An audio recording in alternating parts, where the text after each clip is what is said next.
बटेंगे तो कटेंगे, आम्हाला अक्कल शिकवते, बटेंगे तो कटेंगे। महाराष्ट्र नहीं बटेंगा भाई, चिंता मत करो, तुम लोग कटने वाले 30 तारीख के बाद, 23 तारीख के बाद तुम कटेंगे और तुम्हारी फटेंगे। हे कोर्ट पोलीस बंदोबस्तात असे हे आले, हे अजून पोलीस बंदोबस्तातच फिरतायत, हिंमत नाही एकट्यानं फिरण्याची। अरे तुमच्या मतदारसंघात तरी एकट्यानं फिरून दाखवा। पण जेव्हा हा एकनाथ शिंदे पक्ष फोडत होता, हे गद्दार 50-50 ठोक्याला विकले जात होते, तर मी गुलाबरावला म्हणालो, गुलाबराव तुम्ही सिनियर आहात, जुने आहात, मला असं कळलं की तुम्ही सुद्धा पळून चाललेला आहात, तुम्ही ही गांडूगिरी करू नका। एक है तो सेफ है। अरे तू काय आम्हाला सेफ ठेवणार, तुझ्यापासूनच आम्हाला धोका आहे। तुला संध्याकाळी पाणी टाकायला मिळतं बिस्लरी। 23 तारखेनंतर हा टपरीवाला परत टपरीवरच जाणार आहे। खंबा नाही, मला माहित नाही, 23 तारखेनंतर खंबाच खंबा। 23 तारखेनंतर हा टपरीवाला परत टपरीवरच जाणार आहे। हिंदू हृदय सम्राट शिवसेना प्रमुख बाळासाहेब ठाकरे यांनी अशा अनेक टपरीवाल्यांना आमदार केलं, खासदार केलं, मंत्री केलं, पण टपरीवाला लायकीवरच गेला। आता आपली जबाबदारी आहे की हा टपरीवाला परत या मतदारसंघात दिसता कामा नये। व्यासपीठावरील सर्व प्रमुख मान्यवर, उपस्थित मित्रांनो, एक तुफान इथे आलेलं दिसतंय मला, आणि हे तुफान महाविकास आघाडीचं आहे। या महाविकास आघाडीमध्ये शिवसेना आहे, काँग्रेस आहे, शरद पवार साहेबांची राष्ट्रवादी काँग्रेस आहे। आणि शिवसेना एकच लक्षात घ्या, गद्दारांची शिवसेना नाही, शिवसेना फक्त आपली, खुद्दारांची, निष्ठावंतांची। आणि जोपर्यंत हा ही निष्ठावंतांची फौज आपल्या पाठीशी आहे, तोपर्यंत आपली शिवसेना कोणीही चोरून घेऊ शकत नाही। अमित शाह येऊ द्या, नरेंद्र मोदी येऊ द्या, गौतम अडाणी येऊ द्या, एकनाथ शिंदे येऊ द्या, बाळासाहेब ठाकरेंची शिवसेना तीच उद्धव ठाकरे साहेबांची शिवसेना, आणि तीच आपल्या सगळ्यांची शिवसेना। ज्या मतदारसंघातून आपण गुलाब आप्पा, आपले देवकर आप्पा यांना उमेदवार केलेला आहे, आता अनेकांना प्रश्न पडला, जागा शिवसेनेची 20-25 वर्ष आपण इथे लढतो आहोत, जिंकतो आहोत, मग ही जागा आपण पवार साहेबांकडे किंवा तुतारीला कशी काय सोडली, असा अनेकांना प्रश्न पडतो। या व्यासपीठावरती 3 प्रमुख लोक आमचे आहेत, निलेश चौधरी आहेत, गुलाबराव वाघ आहेत, आमचे लकी अण्णा म्हणजे लक्ष्मणराव पाटील आहेत। हे तिघेही अत्यंत मजबूत उमेदवार इथे होते लढण्यासाठी, त्या गुलाबरावला पाडण्यासाठी। पण आम्ही सगळ्यांनी एकत्र बसून ठरवलं की देवकर आप्पांना त्याला पाडण्याचा अनुभव आहे।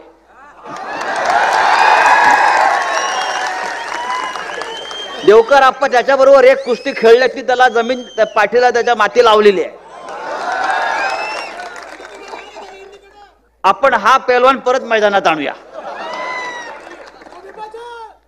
आणि आमच्या सगळ्या लकी अण्णा असतील, गुलाबराव वाघ असतील, आमचा निलेश चौधरी असेल, या सगळ्यांनी आम्ही ठरवलं आता ही कुस्ती आपण परत लावायची, आणि मला खात्री आहे आमचा देवकर आप्पा जे आहेत ते मेडल ऑलिम्पिक गोल्ड मेडल.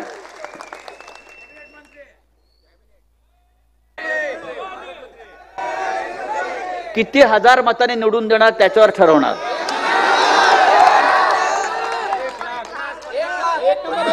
किती हजार मताने निवडून देणार त्याच्यावर ठरणार.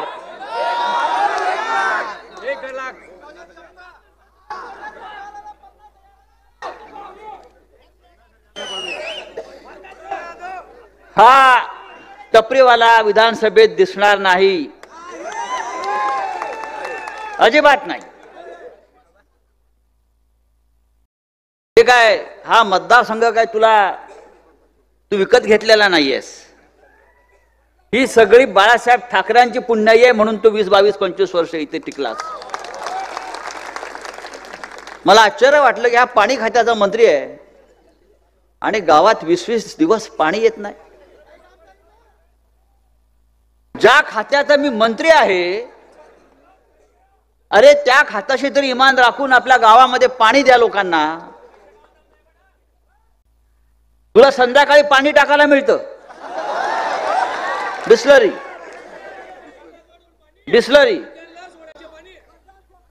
आणि आमच्या या गोरगरीब जनतेला, शेतकऱ्यांना, कष्टकऱ्यांना प्यायला पाणी नाही, महिलांना पाणी नाही. मी याची गंमत तुम्हाला सांगतो. हा निष्ठेच्या फार मोठ्या मोठ्या गप्पा मारत होता. म्हणजे माझ्यासारखा निष्ठावान कोणी नाही, मीच. म्हणजे शिवाजी पार्कला आम्ही त्याला भाषण करायला द्यायचो दसऱ्या मेळाव्यात आणि अशा हुशारका मारायच्या निष्ठेच्या की बा छाती ठोकून ठोकून सांगायचं मी किती निष्ठावान आहे. आमच्यासारख्या टपरीवाल्यांना बाळासाहेब ठाकरेंनी, शिवसेनेनं कसं मोठं केलं. पण जेव्हा हा एकनाथ शिंदे पक्ष फोडत होता, हे गद्दार 50-50 खोक्याला विकले जात होते, तेव्हा वर्षा बंगल्यावर हे महाशय, त्याच्याबरोबर दीपक केसरकर आणि आणखीन 2 आमदार, हे आम्ही असे एका खोलीत बसलो. आपले उद्धव साहेब बिचारे सगळं पाहतायत काय चाललंय. माझेच लोक निष्ठावान, ज्या माकडांची मी माणसं केली, हे सगळे माझ्यावरती आता वार करतायत.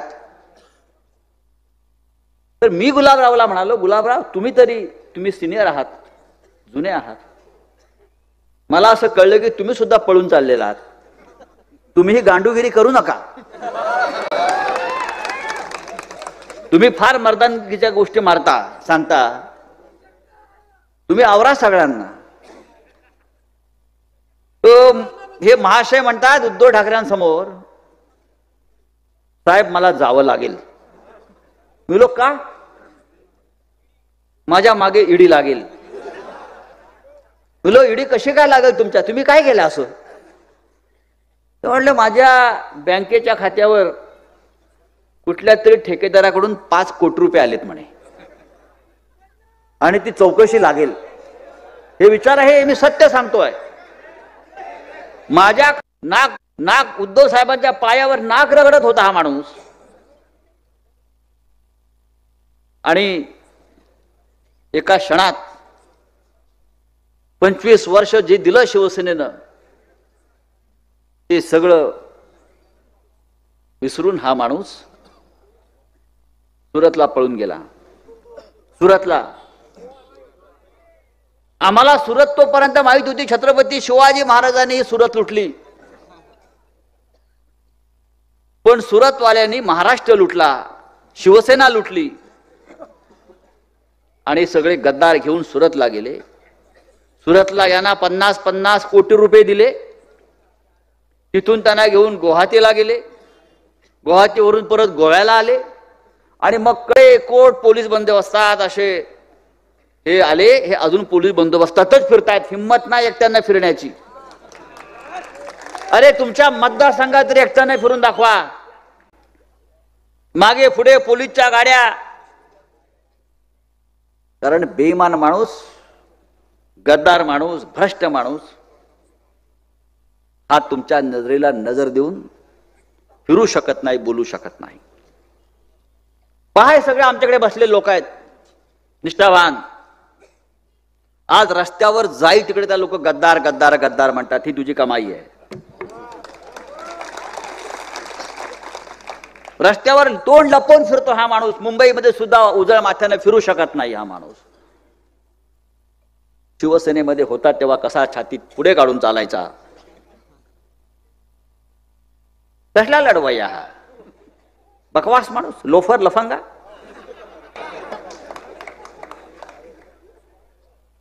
हे 40 लोक गद्दार.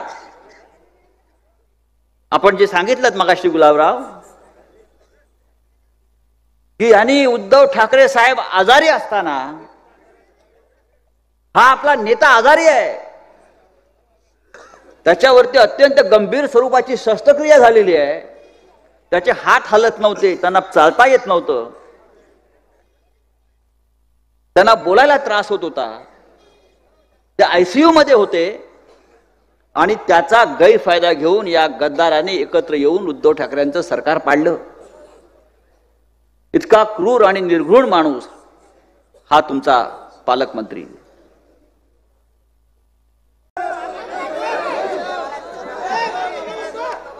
नाही, मी मतदारसंघाविषयी म्हणतोय. काय काय चाललंय या मतदारसंघात?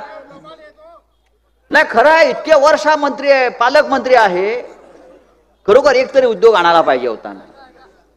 एखादा पाण्याचा प्रकल्प आणायला पाहिजे होता. इतर जिल्ह्यामध्ये जाऊन बघा. पण त्या बदल्यात त्यांनी का आणलंय? पाण्याच्या टपऱ्यावरती सट्टा आणला, दारूचे बार आणले स्वतःसाठी, वाईन शॉप आणले, एक पिढी बर्बाद केली, नशेमध्ये बर्बाद केली.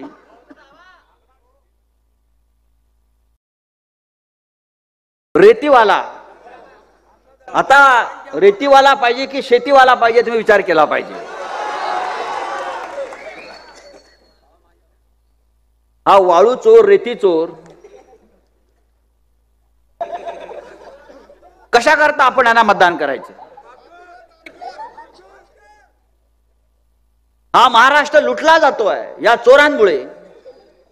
हे आपलं महाराष्ट्र राज्य, छत्रपती शिवाजी महाराजांचं महाराष्ट्र राज्य, डॉक्टर बाबासाहेब आंबेडकरांचा हा महाराष्ट्र, आज या महाराष्ट्राची अवस्था, मराठी माणसाची अवस्था या गद्दारांमुळे भिकाऱ्यासारखी झालेली आहे. भिकाऱ्यासारखी महाराष्ट्र विकायला काढलेला आहे. आणि अमित शहा, नरेंद्र मोदी या दोन गुजराती व्यापाऱ्यांनी महाराष्ट्राची राजधानी मुंबई, आपल्या सगळ्यांची मुंबई ही विकायला काढलेली आहे. हे आपण सहन करतोय. हा एकनाथ शिंदे हा मुख्यमंत्री, यांनी महाराष्ट्राचं दिल्लीच्या वाटेवरचं पायपुसणं करून टाकलेलं आहे. कधी बघा, उठला की गेला दिल्लीला, उठला की गेला दिल्लीला. कशा करता? मुंबईतल्या सगळ्या महत्वाच्या जमिनी ज्या महाराष्ट्राच्या मालकीच्या, या सगळ्या जमिनी या नरेंद्र मोदी, अमित शहा, देवेंद्र फडणवीस त्या गौतम अडाणीला दिल्या. मुंबईतली मिठागरं, आतापर्यंत मिठागरांना कोणी हात लावला नव्हता, ही सगळी मिठागरं अडाणीला देऊन टाकली. मुंबईचे सगळे जकात नाके, मुंबईतल्या सगळ्या डेऱ्या, मदर डेअरी सारखी मोठी डेअरी, महानंदा डेअरी, या एकनाथ शिंदे, नरेंद्र मोदी, अमित शहानी गौतम अडाणीला दिली. मराठी माणसाची संपत्ती आपली आहे, ही महाराष्ट्राची संपत्ती आपल्या. आणि हे सगळे मंत्रिमंडळातले नामर्द लोक तोंडात मिठाच्या गुळण्या घेऊन गप्प बसलेले आहेत. हा महाराष्ट्र आपला राहिलेला नाही, हा महाराष्ट्र आपला राहणार नाही. ही लढाई महाराष्ट्राची आहे. ही लढाई फक्त देवकराप्पाची नाही आहे, ही लढाई फक्त उद्धव ठाकरेंची नाही आहे, ही लढाई फक्त शरद पवार साहेबांची नाही आहे. ही लढाई आपल्या महाराष्ट्राची आहे, महाराष्ट्राच्या स्वाभिमानाची आहे, मराठी माणसाच्या स्वाभिमानाची आहे. या निवडणुकीमध्ये देवकराप्पा उभे नाही आहेत एकटे, आपला महाराष्ट्र उभा आहे निवडणुकीमध्ये. लक्षात घ्या, आपला महाराष्ट्र उभा आहे.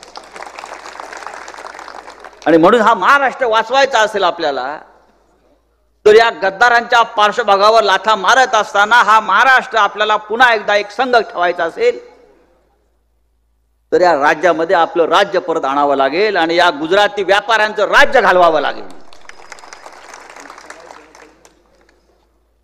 तो नवीन त्यांनी प्रचार सुरू केलाय, कोण तो नरेंद्र मोदींनी, त्याचं नाव पण मला आठवत नाही प्रधानमंत्र्याचं, कारण तो प्रधानमंत्र्यासारखा वागतच नाही. आम्ही पंडित नेहरू पाहिले, आम्ही नरसिंहराव पाहिले, इंदिरा गांधी पाहिली, वाटाचा प्रधानमंत्री आहेत. हा व्यापारीच वाटतो, आलाय काहीतरी इथे. नाही ते चहा विकला हे पण खोटं आहे, त्यांनी काहीच विकलं नाही, तो फक्त देश विकतोय.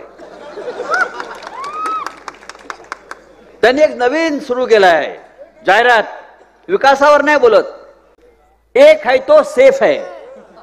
अरे तू काय आम्हाला सेफ ठेवणार, तुझ्यापासूनच आम्हाला धोका आहे. या महाराष्ट्राला धोका तुझ्यापासून आहे नरेंद्र मोदी, अमित शहा. तू आम्हाला काय सेफ ठेवणार. मी त्याला म्हणतो बाबा तू महाराष्ट्रात कमी आहे, तू जेवढा कमी येशील तेवढे आम्ही सेफ राहू. हा सेफ ठेवणार आम्हाला. तो एक योगी आदित्यनाथ आला मुंबईत की त्याच्या इथे पोस्टर लागलेले आहेत, बटेंगे तो कटेंगे. आम्हाला अक्कल शिकवते, बटेंगे तो कटेंगे. महाराष्ट्र नहीं बटेंगा भाई, चिंता मत करो. तुम लोग कटने वाले 30 तारीख के बाद, 23 तारीख के बाद तुम कटेंगे और तुम्हारी फटेंगे. अरे आम्हाला सांगतो बटेंगे तो कटेंगे. हा योगी आदित्यनाथ, मी सांगतो सगळ्यांना, मला त्याच्याविषयी सगळ्यात जास्त माहिती आहे. याला 4 भाऊ आहेत. या योगीला 4 भाऊ आहेत. 40 वर्षामध्ये 4 भाऊ एकमेकांना भेटले नाहीत. 40 वर्ष 4 भाऊ एकमेकांना भेटलेले नाही. त्यांना हा म्हणतो आम्हाला बटेंगे तो कटेंगे, स्वतः बटलेले आहात. हा नरेंद्र मोदी आपल्या आईला 35 वर्षांनी भेटला. पंतप्रधान झाल्यावर, प्रधानमंत्री झाल्यावर नरेंद्र मोदी आपल्या आईला 35 वर्षांनी भेटला. 35 वर्ष आपल्या आईला भेटला नव्हता आणि भेटायला गेला तर कॅमेरे घेऊन गेला. पाहिलं ना, रोज आईला भेटला की कॅमेरे. आम्ही आमच्या आईला भेटत नाही काय, कॅमेरे घेऊन भेटतो काय. आज मी माझ्या आईला भेटणार आहे, चला सगळे कॅमेरेवाल्यांना, चला चला चला. तुम्ही तुमच्या आईला भेटत नाही का. बायकोला भेटा ती. हे आम्हाला सांगतायत एक आहे तो सेफ आहे. तुम्ही आधी एक आहात का. 23 तारखेनंतर एकनाथ शिंदे, अजित पवार, फडणवीस एक राहणार आहेत का. नाही राहणार. एकनाथ शिंदे मुख्यमंत्री राहत नाही हे लिहून ठेवा तुम्ही. उसका खेळ खतम हो गया. या राज्याचं नेतृत्व 23 तारखेनंतर फक्त माननीय उद्धव ठाकरे साहेबच करणार.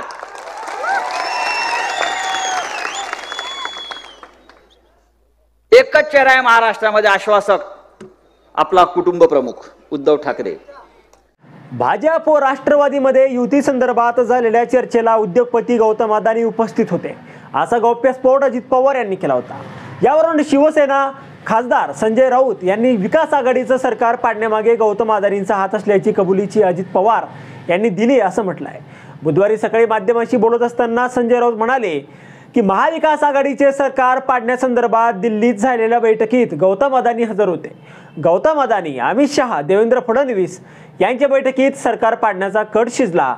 आम्ही 2.5 वर्ष चांगल्या प्रकारे सत्ता राबवली, पण अदानींना हे सरकार नको होतं. ही मुंबई आणि हा महाराष्ट्र त्यांना गिळायचा आहे, विकत घ्यायचा आहे आणि ओरबाडायचा आहे. म्हणून मोदी शहांनी शिवसेना तोडली आणि त्यासाठी अदानींचा वापर केला आहे, असं अजित पवार हे सांगत आहेत. शिवसेना राष्ट्रवादी काँग्रेस तोडण्यामागे अदानींचा हात होता, अजित पवार यांनी कबूल केलंय.